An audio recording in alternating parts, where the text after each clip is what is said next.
Ano, Sambales. Sambales. Ilang Mm, taon na po kayo? 47. 47? Yes po. Ay, bata ka pa. Ano yun? Matanda na ako sa'yo. Ilang taon na kayo, ma'am? 59 na ako. Hmm, Mm. Kaya, nang, siyempre, dapat lang yung, kasing edad mo rin, di ba? mm. Mm. Ano po, Wala, pwede bang malaman bakit, naghahanap ka ng partner? Wala ka na asawa? hiwalay. Bakit ka naghiwalay? Pwede malaman? Misunderstanding. May something something. Ano yun? Anong something yun? Misunderstanding, hindi nagkauntindihan lang. May Oo. anak kayo? May anak daw po kayo, sir? Ah, mayroon, madam, Mm. dalawa. May asawa na rin siya. May asawa na. Ito bata pa kayo, nagkaanak pala. Mm. Ah. Ano naman pinagkaabalahan nyo ngayon dyan sa Sambales? Dito lang sa bahay, may maliit lang na pinagkakitaan. Di bali kahit maliit, kung magsisipag ka lang, maging malaki din yan. Oo nga po eh. Mainit, maliit Kayo po? pag araw maliit talaga yun. Pag madaling araw, lumalaki.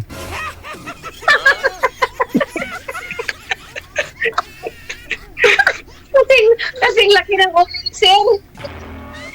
Kayo ma'am, saan kayo? Okay naman, kahit pa paano nabubuhay dito. Dito ako sa Hong Kong. Layo. OFW po pala kayo. Kailangan maghanap buhay eh. Ilan anak niyo ma'am? Actually, 5 anak ko pero may kanya-kanya na silang buhay lahat. Mm, Mm. So, bali, tubong Sambales po talaga kayo. hindi po. Lumaki ako sa Sambales. Tagarawas ako ma'am. Roa City? So, Opo. kapit ka pala. Mm, Sabihin sa Ruhas ay, Dao. ah, yung asawa ko dati taga roon eh. Sa Mm, Mambusaw. oo. Sunod nun Dao na. Mm. Taga Bisan roon. Dao. Kasi lang kinuha na siya ni Lord eh. Ayun lang.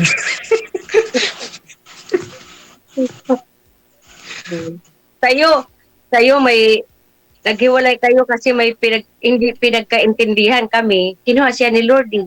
Kasi sa sobrang bait eh. Yun lang. Mm. Hindi, dapat hindi masyadong mabait. Sakto lang. Ikaw huwag ka masyado mabait. Pero kailangan sa tao yung maging mabait ka kasi kung mabait ka, mabait din sila sa'yo, bigyan ka ng mahabang buhay. Yan, tama po. O, yun. Ilang taon na kayo dyan, ma'am? Ah, 24 years na. Wala, tagal na. Medyo, Diyan na pala kayo, nagkaroon na, yung tumagal. Karoon ng uban. oo.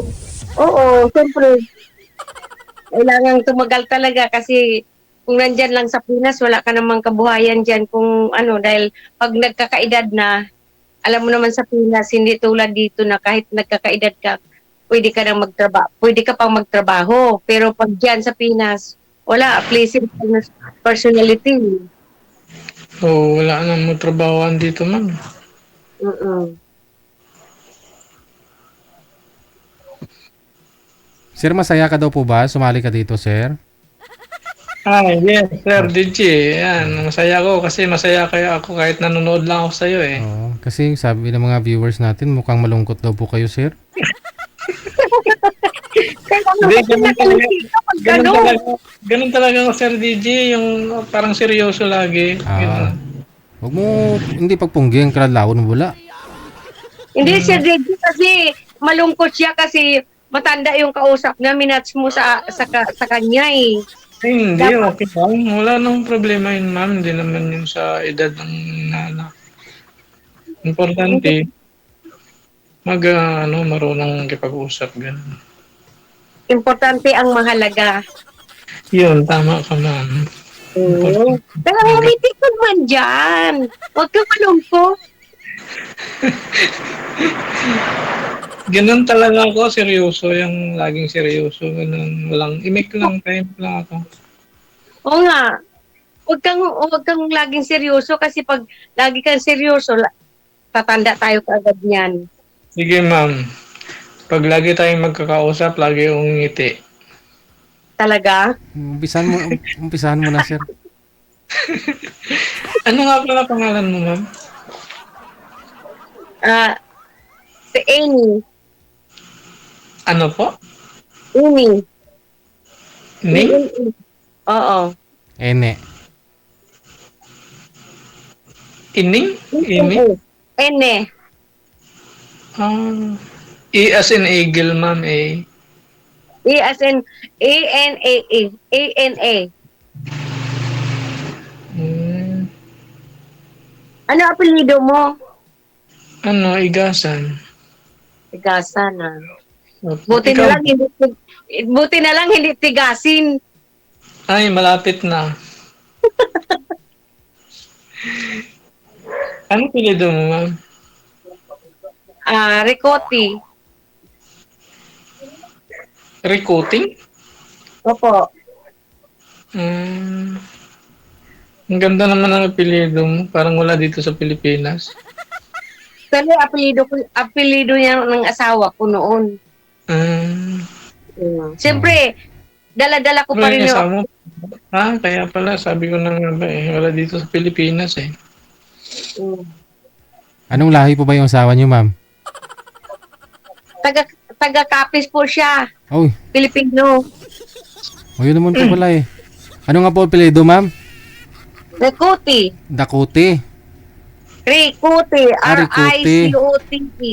Recruited daw po eh. Ricote. Pareho sila ng kurikuton. Ganon. Huwag na lang kurikuton. Kurikutan. Kurikuton. Ganon. No? Kuriputan.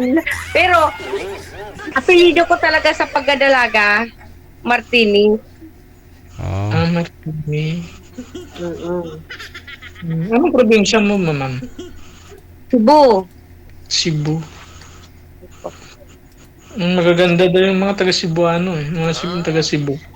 Magaganda talaga. Ako lang ang kakaiba. Eh, yan, yari kay Sir DJ mamaya. Sabi ko nga, walang pangit daw dito eh. Ay, oo. Basta pag tauhan ni, pag nakay Sir Virgie, talagang ng magaganda lahat. Wala daw So, pangit. dapat, bigyan ka ng kamats na magaganda. Yun lang. Sir, tatakbo din siya, sir. Oo nga, baka mawala din bigla. Kasi nga, Parang- bakit nawawala bigla yung mo, ng kausap mo? Bakit sa anong dahilan? Ayaw niya sa kalbo, ma'am. Gusto niya saka sa pangit. Gusto na gwapo. Saka may buhok. Hindi naman mahalaga yung buhok or gwapo. Ang importante yung kalooban mo ay gwapo. Yun lang. Oo, ma'am. Tama ka dyan. Gwapo ka naman Ikaw yata nagsabi niyan, ma'am. Ay, swerte mo sa akin dahil ikaw, sinabihan kitang gwapo. Yun nga lang eh. Napakaswerte ko naman. Buhok lang ang kulang sa'yo. Hindi, nagpakalbo talaga ako, ma'am. Ay, ganon. Oo, kasi pagka mahaba buhok, hindi maganda kasi laging nakababa yung ulo. Ay, ganon ba yun? Pero mas Volcanic. maganda yung may buhok, katulad kay Sir Virgil. Ang gwapo kaya niya si Deji. Kasi ang ganda ng buhok niya. So, dapat magkaroon ka rin ng buhok. Ayoko namang patubo ng buhok. Bakit? Mas okay na to kasi wala na akong susuklayin. Ay, nako. Wala kang masambunutan yan. Oo, mas okay yun kasi pag nag-aaway kami, wala na siyang masabunutan sa akin. Ay, so mahilig po kayo makipag-awa. Hindi naman. My God, my God. Kasi gusto, sinasabi mo na kapag mag-away, walang sasambunutan. So, ibig sabihin, kaya siguro iniwan po kayo kasi mahilig kayong makipag-away. My Hindi God, kahit my pitik, God. hindi ko napitik yun ma'am, kahit na marami ng pagkakamali sa akin. Ay, ganon. Hmm. Oh, kita mo, sabi ni Sir Deji, sana all daw.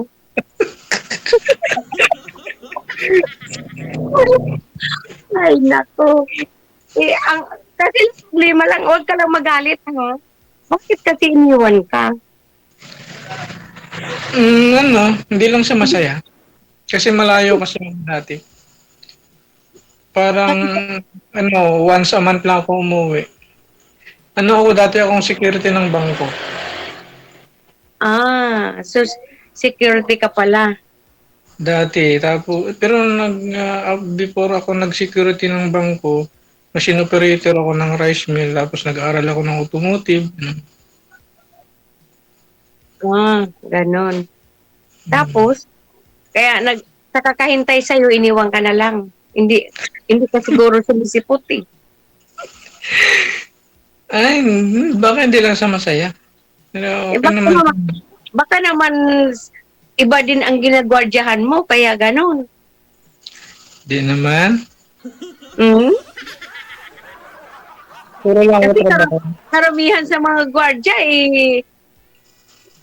gwardya sa araw sa trabaho, pero sa gabi ibang ginagwardyahan eh. Hindi kasama kasi yun, maganda yung approach mo sa mga kliyente, ganun. Lalo pag nasa bangko ka, kailangan magaling ka mag-approach para hindi ka magkaroon ng problema sa trabaho. Kasi pag hindi maganda ang approach mo, may reklamo ka agad sa'yo, anytime pwede ka nilang tanggalin. Ay, ganon. Hmm. So, hindi sa'yo ang problema, sa kanya, ganon. Oo, sa kanya. Pero ikaw ang may pagkukulang. Siguro kasi siguro hindi naman natin masabing perfecto tayo, lahat tayo may pagkukulang, di ba? Ganon. Hindi ka naman pwedeng sabihin na wala akong pagkukulang. So, dapat Sir DJ, dapat bigyan mo na siya ng yung laging nasa tabi niya lagi. Para hindi na siya iiwan. Uwi na lang po kayo dito sa Pilipinas, ma'am. Yeah. Saka Sige, na. pwede Sir DJ, uwi na lang siya. Hindi. Ayoko kasi bata ka eh. Dapat, Sir DJ, yung ibigay mo sa akin, yung kasing edad ko naman. So ibig pong sabihin, hindi mo siya gusto, ma'am? Hindi, gusto ko lang naman siyang kaibigan, pero kung siguro sa partner kasi gusto ko yung partner na kasing edad ko rin kasi hindi ako naghahanap ng partner na panandalian lang. Gusto ko yung panghabang buhay kasi mag-iisa lang ako, may bahay na ako sa Morong. So, dapat panghabang buhay na kasama. Kasi pag bata sa akin, wala, iiwan din ako eh. Hindi. Hindi Kasi kung mas may edad na sa'yo, ma'am, baka iwanan ka rin kamo. Hindi kaya nga bigyan mo ako ng ng kapartner na nung mabait niyang hindi nang iiwan at yung totoo siya. Na Kasi kung bibigyan mo kita ng mas may edad sa'yo, ma'am, baka pumanaw ng maaga, iwanan ka rin. Hindi naman, malay mo kung maalagaan ko siya ng husto, hindi niya ako pwedeng iwan. Ako naman, madam, totoo ako magmahal. Kaya lang, siyempre ikaw siguro ang ayaw na. Hindi kasi, siyempre bata ka pa, naghahanap ka pa ng talagang kasing lakas mo. Ako hindi, may edad na ako. Imagine, 40 ka lang. So, 50 na ako. So, Lord Diyos ko, 19 years old. Tingnan mo, Ang Sir laki DJ. Sir DJ, sabi niya sa akin kanina maghanap ko ng kaedad ko. Yun pala siyang gustong maghanap ng kasing edad niya. Ay, hirap yun. Baka iwan mo rin ako.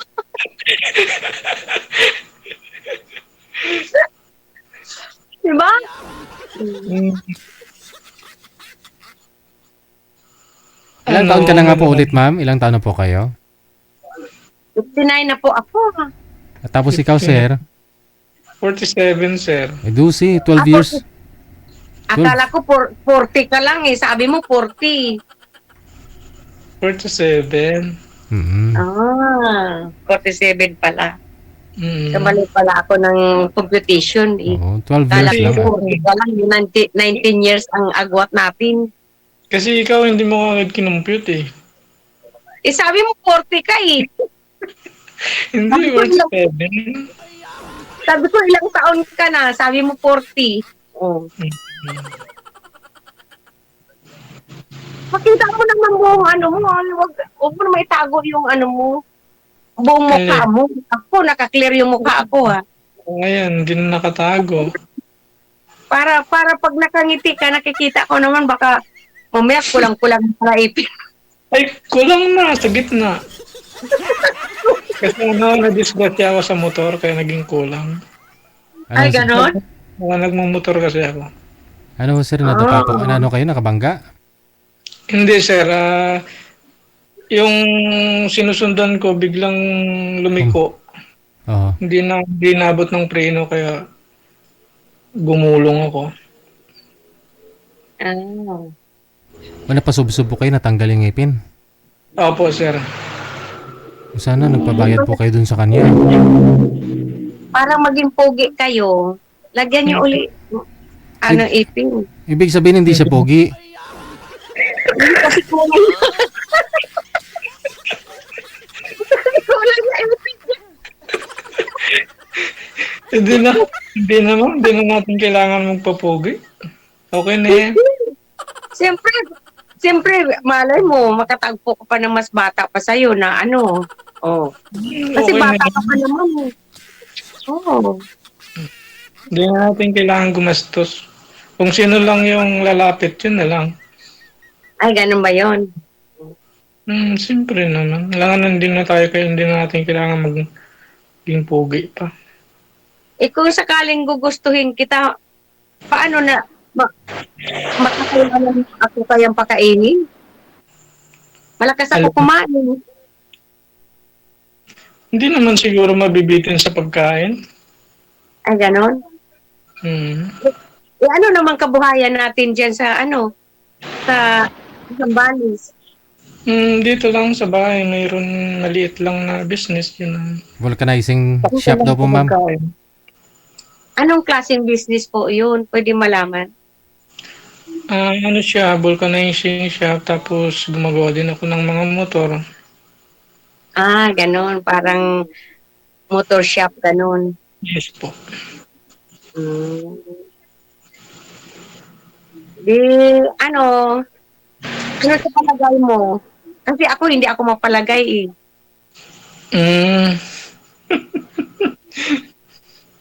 Sa akin, Kasi okay.